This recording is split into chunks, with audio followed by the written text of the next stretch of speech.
So hello everyone, welcome to the channel. आज हम करने वाले हैं मशीन लर्निंग का एक नया टॉपिक जो कि आर्टिफिशियल न्यूरल नेटवर्क। तो जानेंगे आर्टिफिशियल न्यूरल नेटवर्क क्या होता है।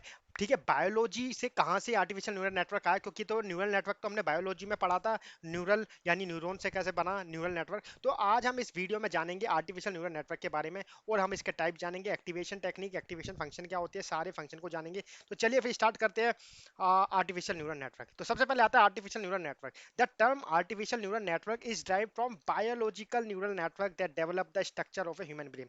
देखिए, जो हमारा ह्यूमन का ब्रेन है वो न्यूरॉन से आके बनता है, और जो सारे पूरी बॉडी में कम्युनिकेशन कर पाता है वो था बायोलॉजी न्यूरल नेटवर्क। उसी को हमने आर्टिफिशियल न्यूरल नेटवर्क में डाला, एआई या एमएल के अंदर। Similarly to the human brain that has neuron interconnected to one another, artificial neural network also have neurons that are interconnected to one another in various layers of the networks. These neurons are known as nodes। ठीक है, यहाँ पे जो neurons का नाम है वो node से कन्वर्ट कराया गया है हमारे आर्टिफिशियल न्यूरल नेटवर्क में। ठीक है, अब आप टिपिकल एग्जांपल से ही मैं आपको बता देता हूँ।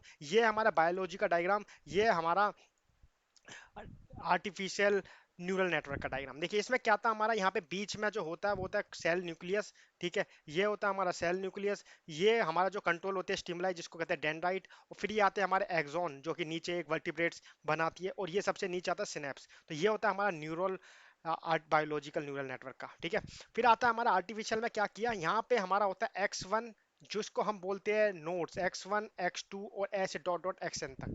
और ये W1 W2 W3 ये सब होते हैं वेट्स, इनको बोलते हैं हम वेट्स। ठीक है, इनको बोलते हैं नोड्स।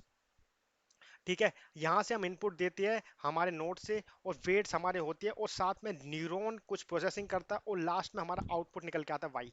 तो ये था हमारा दोनों डायग्राम का कंपैरिजन।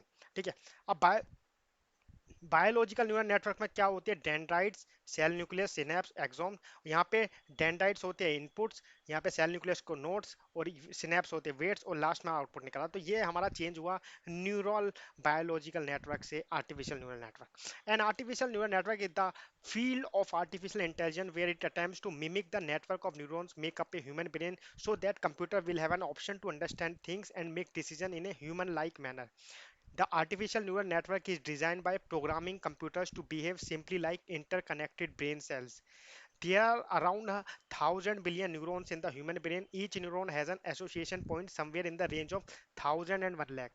ठीक है, तो टोटल मिला के 1,000 बिलियन होती है ह्यूमन ब्रेन के अंदर न्यूरॉन्स। ठीक है, और ये रेंज करता है 1,000 से 1 lakh. In the human brain the data is stored in such a manner to be distributed, and we can extract more that one piece of data when necessary from our memory parallelly. We can say that the human brain is made up of incredibly amazing parallel processor. Of the architecture of an artificial neural network. To understand the concept of the artificial neural network, we have to understand what a neural network consists of. In order to define a neural network that consists of large number of artificial neurons, which are termed units arranged in a sequence of layer. Artificial neural network primarily consists of three layers। तो इसमें three layer होती है। एक होती है input layer, ठीक है, फिर होती है हिडन लेयर, फिर ये हो गई हमारी हिडन लेयर, और फिर लास्ट में आती है हमारी आउटपुट लेयर। तो ये टोटल हमारी तीन लेयर से मिलके बना होता है, जो कि है आर्टिफिशियल न्यूरल नेटवर्क। ठीक है, input layer, as the name suggests, it accepts inputs in several different format provided by the programmer। तो प्रोग्रामर इसमें इनपुट प्रोवाइड करेगा इनपुट लेयर में। हिडन लेयर क्या है, hidden layer present in between input and output layer. It perform all the calculation to find hidden features and pattern. ठीक है, सारी calculation ये करेगा और फाइंड करेगा हिडन फीचर और पैटर्न हमारे हिडन लेयर में। फिर आउटपुट लेयर क्या था, input goes through a series of transformation using the hidden layer, which finally result in output that is conveyed using this layer। ठीक है, the artificial neural network takes input and computes the weighted sum of the inputs and includes a bias। Thus, this computation is represented in the form of a transfer function। ठीक है, तो इसमें transfer function क्या होता है, जैसे कि W(x1) plus W(x2) plus W2(x2), तो ऐसे करके करके एक हमें लास्ट में 22 जोड़ना पड़ता है, जो कि होता है बी। ठीक है, जो कि हमें जोड़ना पड़ेगा बी, जो कि आप यहाँ पे देख सकते हो। ठीक है, it determinates determines weighted total is passed as an input to an activation function. Activation function अभी जानेंगे एक्टिवेशन फंक्शन क्या है। तो समझ लो जो कि हमारा एक्टिवेशन फंक्शन वो जो है हमारे हिडन लेयर में काम कर रहा है वो एक्टिवेशन फंक्शन है to produce the output. Activation function choose whether a node should fire और not. Only those who are fired make it to the output layer. There are distinctive activation function available that can be applied upon the sort of task we are performing. ठीक है। How do artificial neural network work. Artificial neural network can be best represented as a weighted directed graph where the artificial neurals from the nodes. ठीक है, तो weighted directed graph से हम represent कर सकते हैं ए एन एन को। The association between the neurons output and neurons input can be viewed as the directed edges with the weights. ठीक है, यहाँ पे वेटेड ग्राफ जो हमारा यूज था डायरेक्टेड वेटेड ग्राफ वो हम ए एन एन को एक रिप्रेजेंट करने का एक तरीका है। ठीक है, the artificial neural network receives the input signal from the external source in the form of pattern and image in the form of vector. These inputs are then mathematically assigned by the notation for every n number of inputs. ठीक है, अब इस diagram में आप बिल्कुल clearly देख सकते हो ये हमारी हिडन लेयर, ये रही आउटपुट लेयर। तो हिडन लेयर डेटा लेके पर्टिकुलर नोड से लेता रहेगा, जैसे कि x1 x2 x3 ये हमारी नोड्स है, इनसे नोड्स से आउट इनपुट लेके हिडन लेयर उसमें कुछ चेंजेस करेगा और बाद में आउटपुट तक पहुंचाएगा। तो ये है हमारे इनपुट सिग्नल और ये है error signal. Afterward, each of the input is multiplied by its corresponding weights. These weights are the detail utilized by the artificial neural network to solve a specific problem. ठीक है, तो ये आप देख सकते हो। ठीक है, फिर आता है इन general terms these weights normally represent the state of the interconnection between neurons inside the artificial neural network. All the weighted inputs are summarized inside the computing unit. if the if the weighted sum is equal to zero, अगर सारा weight equal to zero आया, the bias is added to make the output non zero। देखिए हमेशा output non zero होना चाहिए और something else to scale up to the system response। bias has the same input and weight equal to 1। here are the total of weighted input can be in the range of 0 to positive infinity। ठीक है, here to keep the response in the limits of the desired value, a certain maximum value is benchmarked and the total of weights input is passed through the activation function। the activation function refers to the set of transfer functions used to achieve the desired output। there is a different kind of the activation function but primarily either linear or non-linear sets of functions। some of the commonly used sets of activation function are the binary, linear and tan hyperbolic sigmoidal activation function. देखिए ये है हमारे activation function के type. ठीक है, ये आपको activation function में भी देखने को मिलेगा। ठीक है, activation function refer to the function use in neural network to compute the weighted sum of input and bias which is used to choose the neuron that can be fired or not। it controls the presented information through some gradient processing, normally gradient descent। it produces an output for the neural network that includes the parameter in the data। activation function can either be linear or non-linear, relying on the function it shows। it is used to control the output of outer neural network across various areas such as speech recognition, segmentation, fingerprint detection and cancer detection system etcetera. तो ये हमारे activation function कहाँ का use होता है, speech में, segmentation में, fingerprint detection में, कैंसर डिटेक्शन में। ठीक है, in the artificial neural network we can use activation functions over the input to get the precise output. these are some activation functions that are used in ANN। linear activation function, the equation of the linear activation function in the same as the equation of a straight line। तो जो कि होती है y equal to mx plus c। if we have many layers and all the layers are linear in nature, then the final activation function of the last layer is the same as the linear function of the first layer। the range of a linear function is minus infinitive to plus infinitive। ठीक है, ये हमारी range है हमारे linear की, linear function की। ठीक है, ठीक है, linear activation function can be used eight only one place that is the output layer. ठीक है, ये हमारा आप लीनियर फंक्शन देख सकते हो, ये सिंपल एक डायरेक्शन में एक ग्राफ में एक रिप्रेजेंट किया गया लीनियर फंक्शन। ठीक है, लीनियर एक्टिवेशन फंक्शन हमारा फर्स्ट एक्टिवेशन फंक्शन है जो कि एक लीनियर इक्वेशन के तरीके से हमारा यूज होता है। ठीक है, सिंपल बात ये है। ठीक है, फिर आता है हमारा binary step function. Binary step function depends on the threshold value that decide whether a neuron should be activated or not. The input fed to the activation function is compare to a certain threshold. यहाँ पे threshold value आती है binary step function में। ठीक है, if the input is greater than it then the neuron is activated. एक particular एक तभी एक्टिवेट होगा न्यूरॉन, तब उस थ्रेशोल्ड वैल्यू के ऊपर जाएगा, else it is deactivated meaning that it in output is not passed on to the next hidden layer. Binary step function, mathematically it can be represented as binary step F X equal to 0 for X less than 0, 1 for X greater than 0। तो ये हमारा binary step function है, ठीक है। आप step पे देख सकते हो यहाँ से एक स्टेप बना, ये है बाइनरी स्टेप फंक्शन। फिर आता है sigmoid function. The sigmoid function refers to the function that is projected as S shaped graph. तो इसका जो हमारा फॉर्मूला होता है A equal to 1/1 plus E minus X, ये हमारा सिग्मोइड फंक्शन का फॉर्मूला है। This function is non-linear. The value of x is directed proportional to the value of y. It means a slight change in the value of x would also bring about changes in the value of y. ठीक है, तो ये sigmoid function है। Sigmoid function में graph आप देख सकते हो, लीनियर बिल्कुल सीधा जा रहा था, ये जा रहा है हमारा एक कर्व में, ठीक है, जो कि इसकी इक्वेशन है, ये प्रोबेबिलिटी फंक्शन होता है 1/1 प्लस ई माइनस एक्स, ये हमारा सिग्मोइड फंक्शन है, ठीक है। एस शेप्ड ग्राफ बोलते हैं इसको, जो सिग्मोइड फंक्शन बनाता है। फिर आता है हमारा ten hyperbolic function, the activation function which is more efficient then the sigmoid function, ठीक है। टेन हाइपरबोलिक हम ज्यादा यूज करते हैं सिग्मोइड से, ठीक है। Tan hyperbolic function is known as tangent hyperbolic function.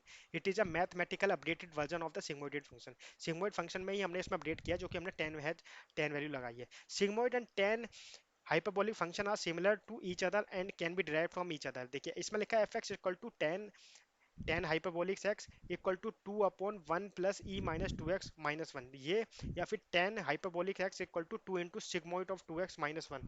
तो ये हमारा सेकंड, ठीक है। This function is non linear and the value range between -1 to +1, क्योंकि मैंने आपको बताया एक प्रोबेबिलिटी का जैसे चलता है, ठीक है, वैसे ही इसके अंदर एक, मतलब सॉरी, टेन फंक्शन जैसा चलता है, वैसे ही इसकी वैल्यू -1 टू +1 जाती है, क्योंकि इसमें टेन हाइपरबोलिक फंक्शन के साथ हमने ये सिग्मोइड फंक्शन के साथ वो किया ऐड, ठीक है। तो ये था। फिर आप देख सकते हो सिग्मोइड फंक्शन और टेन, सिग्मोइड फंक्शन जो था हमारा वो ऐसे रेड कलर से हमने रिप्रेजेंट किया, और टेन हाइपरबोलिक फंक्शन -1 टू +1 की रेंज में जा रहा है। तो आप ये सिंपल डिफरेंस देख सकते हो दोनों के बीच, ठीक है। फिर आता है हमारा रेलू, रेलू फंक्शन, जिसको हम बोलते हैं rectified linear unit activation function. The ReLU is the most used activation function in the world right now, since it is used in almost all the convolution neural network or deep learning. देखिए deep learning, convolution network, neural network, सब में रेलू use होता है। रेलू सबसे ज्यादा important है, ठीक है, सबसे ज्यादा यूज करे वाला फंक्शन है, ठीक है। आप इसका ग्राफ भी देख सकते हो, सिंपल ये एक वैल्यू पे जाके खड़ा हो रहा है, और ये है एक रेलू फंक्शन जो कि मोस्ट यूज फंक्शन में आता है, ठीक है। As you can see the ReLU is half rectifier from bottom, F Z is zero when Z is less than zero, and F Z is equal to Z when Z is above or equal to zero, ठीक है। Range है 0 to infinity, ठीक है, इसकी range जो आती है 0 to infinity आती है। सिंपल रेलू फंक्शन मोस्ट यूज है, आपको याद रखना है, ठीक है। अब हम समराइज कर लेते हैं सारे फंक्शन को, ठीक है। पहले आता था identity, binary step, binary step में आप सिंपल देख सकते हो, एक स्टेप बनता है लॉजिस्टिक। फिर आता है टेन हाइपरबोलिक, ठीक है। फिर आता है आर्क टेन रेक्टिफाइड, जो कि सीधा खड़ा हो जाता है। फिर है पैरामेट्रिक रेक्टिफाई लीनियर यूनिट, ठीक है। फिर आता है एक्सपोनेंशियल लीनियर यूनिट, और फिर आता है सॉफ्ट प्लस। तो देखिए सबकी एक इक्वेशन भी दे रखी है, जो कि हमारा लॉजिस्टिक है, उसकी होती है 1/1 प्लस ई माइनस, उसी में थोड़ा चेंज किया गया, फिर बनता है टेन हाइपरबोलिक 2/1 प्लस ई माइनस 2x-1।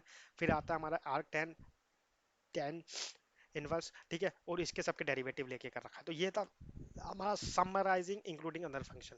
फिर ठीक है, फिर आते हैं हमारे types of artificial neural network. तो इसके अंदर दो एक मेन टाइप्स है जो कि आते हैं, एक होते हैं फीड फॉरवर्ड नेटवर्क, जो होते हैं रिकरेंट नेटवर्क। तो फीड फॉरवर्ड नेटवर्क में आते हैं these computer series of transformation, typically the first layer is the input and the last layer is the output. देखिए ये हमारे इनपुट है, और ये हिडन लेयर आपको पता ही है एएनएम में बनती है, और लास्ट में बनती है आउटपुट यूनिट। तो ये है, ये हमारा है फीड फॉरवर्ड नेटवर्क। देखिए सब कुछ आगे की डायरेक्शन में जा रहा है, कोई पीछे नहीं, कुछ नहीं, बैकवर्ड नहीं आ रहा है, सिंपल सेम डायरेक्शन में फीड फॉरवर्ड नेटवर्क, ठीक है। ये आता है रिकरेंट नेटवर्क, जिसमें आता है these have directed cycles in their connection graph, they can have complicated dynamics. ठीक है, इसका जो डायनेमिक्स एक तो बहुत ही कॉम्प्लिकेटेड है, और आप देख सकते हो इसमें साइकिल्स भी बन रही है कहीं कहीं, तो ये है मोर बायोलॉजिकल रियलिस्टिक, ठीक है। फिर आता है मैं different network topologies. Different network topology में दो आती है, एक होती है single layer feed forward networks, और दूसरा आता है multi layer feed forward network. तो सबसे पहले देखते हैं single layer feed forward network. इसमें आता है input layer projecting into the output layer. देखिए ये सारे हमारे इनपुट लेयर है, वो सीधा ये प्रोजेक्ट कर रहे हैं आउटपुट लेयर पे, ठीक है। ये होता है सिंगल लेयर, ठीक है, सिंपल सिंगल लेयर, ठीक है। और उसके बाद आता है मल्टी लेयर। मल्टी लेयर में क्या है कि one or more hidden layers input project only from previous layer into on to a layer. ठीक है, तो आप देख सकते हो इसमें इनपुट लेयर जो है वो हिडन लेयर पे जा रही है और हिडन लेयर में आउटपुट जा रहे हैं जो कि मल्टीपल टाइम्स जा रहे हैं। उसमें आप देख सकते हो फर्क देख सकते हो, उसमें क्या है, हिडन लेयर नहीं थी, इसमें वन से ज्यादा हिडन लेयर है। ठीक है, तो जो कि आउटपुट लेयर पे जा रही है, टू लेयर और one hidden layer fully connected network. ठीक है, अब इस एग्जांपल से आप और अच्छा समझ सकते हो। देखिए यहाँ पे हमारे तीन इनपुट फंक्शन है और ये हमारी है हिडन लेयर, लेयर टू और लेयर थ्री और आउटपुट लेयर। तो मल्टी लेयर में क्या है कि हर लेयर के हिसाब से अलग अलग इनपुट जा रहे हैं, उस हिसाब से हिडन लेयर परफॉर्म करके आउटपुट निकाल के दे रहा है, जो कि हमारा है यहाँ पे आउटपुट आ रहा है। फिर ठीक है, फिर आता है हमारा रिकरेंट न्यूरल नेटवर्क, जो कि हमारा आर्टिफिशियल न्यूरल नेटवर्क का दूसरा टाइप था। एक तो फीड फॉरवर्ड, एक है रिकरेंट, वो जो हम पढ़ लेते हो सारा फीड फॉरवर्ड में आता है ना। अब हमारा आता है recurrent neural network is a type of artificial neural network which uses sequentially data or time series data like feed forward and convolution neural network. Recurrent neural network utilize training data to learn. ठीक है, they are distinguished by their memory as they take information from prior inputs to influence the current input and output. While traditional deep neural network assume that input and output are independent of each other, the output of recurrent neural network depend on the prior element with the sequence. ठीक है, तो ये है। ठीक है, अभी आप देख सकते थे। ठीक है, फिर आता है हमारा रियल नेटवर्क का ए नेटवर्क विद फीडबैक। इसके अंदर फीडबैक होता है where some of it inputs are connected to some of its output. ठीक है, सबसे इंपॉर्टेंट है इसके अंदर फीडबैक लगा हुआ है। ठीक है, जो कि बाकी इनपुट और आउटपुट से कनेक्ट है रिकरेंट नेटवर्क, जैसे कि नॉर्मल सब में चल रहा था। ठीक है, अब recurrent network versus free forward neural network में आप एक फर्क देख पाओगे कि इसके अंदर एक एक एक साइकिल सी दिख रही है जो कि फीड फॉरवर्ड में नहीं दिख रही है। ठीक है, ये फर्क तो आपको पहले ही बताया था मैंने, ये आप एक डायग्राम के थ्रू भी आप देख पा रहे हो। ठीक है, फिर आता है इसके अंदर input layer, hidden layer, output layer. ठीक है, ये क्या है, रोल्ड आरएनएन। ठीक है, ये रोल्ड आरएनएन है, एक है अनरोल्ड आरएनएन, वो सीधा आउटपुट पे जाके जा रहा है। ठीक है, आउटपुट पे जाके एरो जा रहा है, ना कि रोल्ड हो रहा है। तो ये अनरोल्ड, इसको हमने चेंज करके ऐसे कर दिया। ठीक है, तो ये हमारे को कॉम्प्लेक्सिटी कम करने के लिए एक अलग ग्राफ बनाया। ठीक है, फिर आते हैं हमारा formula for calculating current state. तो फॉर्मूला फॉर करंट स्टेट है current state equal to f previous state और एक्स टी, यानी एक्स टी का इनपुट स्टेट। तो प्रीवियस स्टेट और प्रीवियस स्टेट और इनपुट स्टेट को लेके हमारा करंट स्टेट निकाला जाता है। Formula for applying activation function, तो वो हम निकालते हैं टेन हाइपरबोलिक से। ठीक है, तो इसमें आता है tan hyperbolic W h T minus one यानी कि प्रीवियस, और plus W x H x t यानी कि इनपुट स्टेट करंट वाली। तो वेट एट रिकरेंट न्यूरॉन और वेट एट इनपुट न्यूरॉन, तो ये हमारे दो वेट निकाल के हमने वेट लगाए टेन हाइपरबोलिक फंक्शन में। तो फॉर्मूला फॉर कैलकुलेटिंग आउटपुट हो गया वाई टी इक्वल टू डब्ल्यू एच वाई एच टी। ठीक है, और एच वाई और डब्ल्यू एच टी ये हमें पहले से लगाया है, तो ये हमारा निकल के आ जाता है हमारा फॉर्मूला फॉर कैलकुलेटिंग आउटपुट। ठीक है, जो कि डब्ल्यू टी, जो कि वाई टी, जो कि आउटपुट है। ठीक है, और डब्ल्यू एच वाई है output, weight at output layer. ठीक है, तो ये हमारा एक डायग्राम से आप देख सकते हो, ये है रिकरेंट न्यूरल नेटवर्क का एक डायग्राम। इसके अंदर चार तरीके के आते हैं, एक तो होता है one two one, one two many. ठीक है, वन टू वन में क्या है कि एक इनपुट और एक आउटपुट, वन टू वन। इसमें क्या है, एक इनपुट वन और मैनी आउटपुट, तो ये हो गया वन टू मैनी। फिर आता है हमारा many to one. Many to one में क्या है, डिफ मैनी इनपुट एक आउटपुट, मैनी टू वन।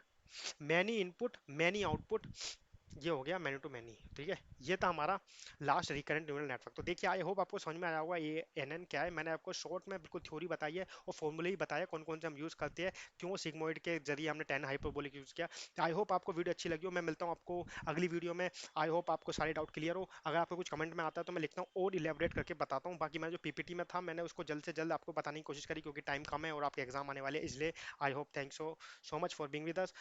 मिलता हूँ आपको अगली वीडियो में।